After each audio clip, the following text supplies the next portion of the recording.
It never starts with a scream. It starts with a whisper, a letter, a phone call in the dead of night. For Lisa, it was a call from a lawyer. Her great-aunt was dead, and she'd left her a house.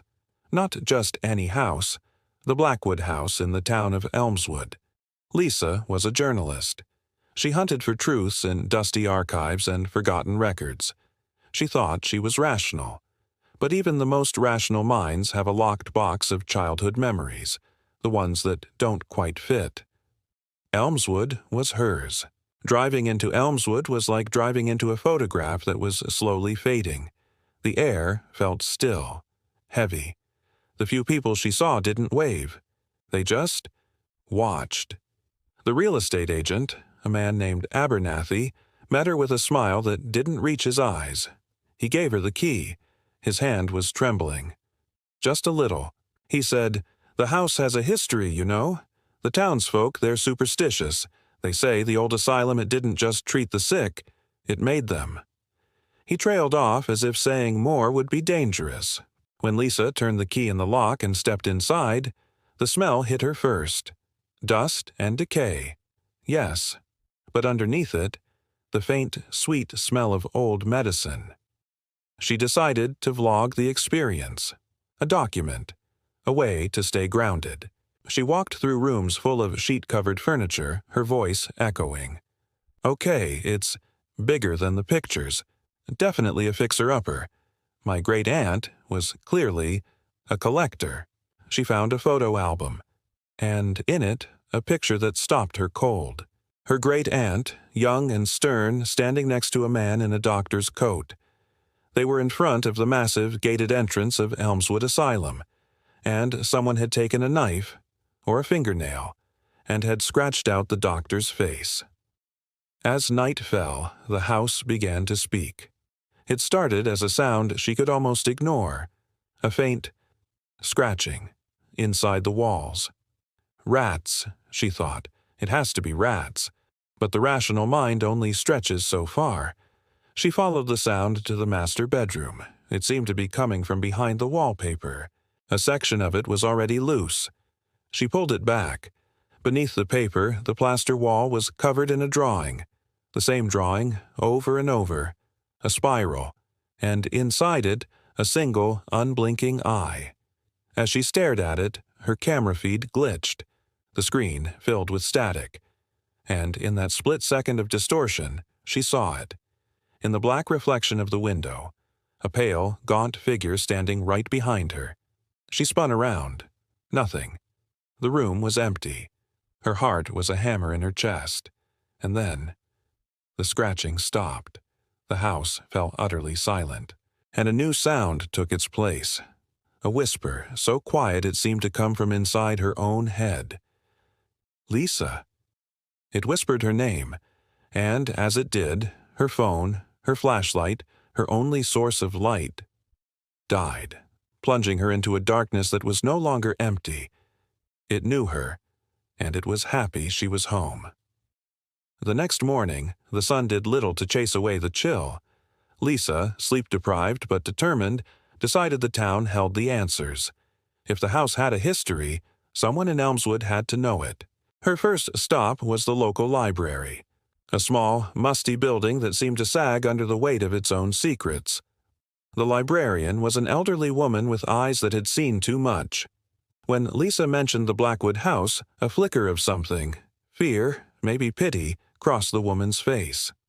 She pointed Lisa towards the town archives, a collection of brittle newspapers and forgotten ledgers. As Lisa sifted through the yellowed pages, a name kept appearing, Dr. Alistair Finch. He was the head physician at the Elmswood Asylum before it closed down under mysterious circumstances in the late 1950s. The articles praised him as a pioneer in mental health, a visionary. But as the years went on, the tone of the articles shifted. There were whispers of unorthodox methods, of patients who went in but never came out. The asylum wasn't just a hospital, it was Finch's personal laboratory. And the Blackwood House? It was his residence. The librarian, seeing the look on Lisa's face, leaned over the counter. "They say he never really left," she whispered, her voice barely audible. They say he experimented with something primal, a way to cure the mind by breaking it open. He believed there was another consciousness, a silent observer, inside all of us. He drew a symbol for it. She sketched it on a scrap of paper, a spiral with an eye in the center. A cold dread washed over Lisa. It was the same symbol from the wall. This wasn't just a haunting. It was an echo of something far worse. Back at the house, armed with this new, terrifying knowledge, she felt like a trespasser in her own inheritance. She found her great-aunt's journal tucked away in a dusty writing desk. The entries started out normal. Notes about gardening, complaints about the weather. But they grew more and more erratic. Her great-aunt wrote about the scratching. She wrote about seeing a tall, thin man in the reflection of the windows. She wrote about the whispers that called her name. The final entry was a single, frantic sentence. "He's not a ghost. He's an idea. And he wants to get out." Below it, a final, chilling drawing of the spiral eye. That night, the scratching in the walls was louder, more frantic. It wasn't the sound of rats. It was the sound of fingernails on plaster, desperate and sharp. Lisa barricaded herself in the living room, her camera rolling, a constant stream of consciousness pouring out of her, a desperate attempt to anchor herself to reality. "The house isn't haunted by a person," she stammered into the lens. "It's haunted by a procedure. Dr. Finch didn't want to heal his patients. He wanted to replace them." Suddenly, every television, every radio, every device with a speaker in the house crackled to life at once. Not with static, but with a voice. A calm, clinical, male voice, layered over itself, echoing from every corner. The subject shows initial resistance. The old consciousness clings to its vessel, but the observer is patient. The observer is eternal.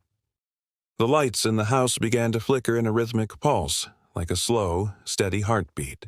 The scratching in the walls converged, moving through the house, heading directly for the living room door.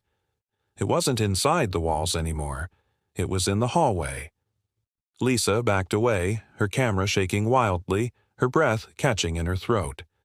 The doorknob began to turn, slowly, deliberately. The voice spoke again, this time sounding triumphant. "The vessel is prepared. The observer is ready to see again." The door creaked open, revealing nothing but impenetrable darkness in the hallway beyond. But from that darkness a figure began to emerge. Tall, gaunt, its features indistinct, a silhouette against the void. It didn't walk. It glided. As it stepped into the flickering light, Lisa saw its face. It had no eyes, no mouth, no nose, just smooth, pale skin. But she could feel it looking at her. She could feel it smiling. Her camera feed glitched again, a violent tear of static. And for a fraction of a second the image wasn't of Lisa in the living room. It was a sterile, white room. An operating theater. She was strapped to a table. And leaning over her, holding a strange, spiraling medical instrument, was Dr. Alistair Finch. His face, no longer scratched out, was smiling down at her with cold, intellectual curiosity. The camera feed cut back to the living room. The pale figure was just feet away now. Lisa let out a single, terrified scream. And then her camera fell to the floor, the lens pointing up at the ceiling. The rhythmic flickering of the lights continued for a moment, and then stopped. The house fell silent once more. The final shot of the vlog is the view from the dropped camera. And then complete silence. A hand reaches down and picks up the camera. The view spins, and for a moment we see Lisa's face. But it's not her. Her expression is calm, serene, empty. Her eyes are fixed on the lens with an unblinking, analytical stare. She raises a hand and touches her own face as if exploring a new and unfamiliar object. Then she looks directly into the camera, a faint, curious smile playing on her lips. She speaks, but the voice is not hers. It's the calm, clinical voice of Dr. Finch. The transfer is complete. The observer can see. And, oh, What a lovely view. Thank you for joining me on this descent. If you enjoy exploring the darkness, remember to like this video and subscribe for more tales from the shadows. Stay safe out there.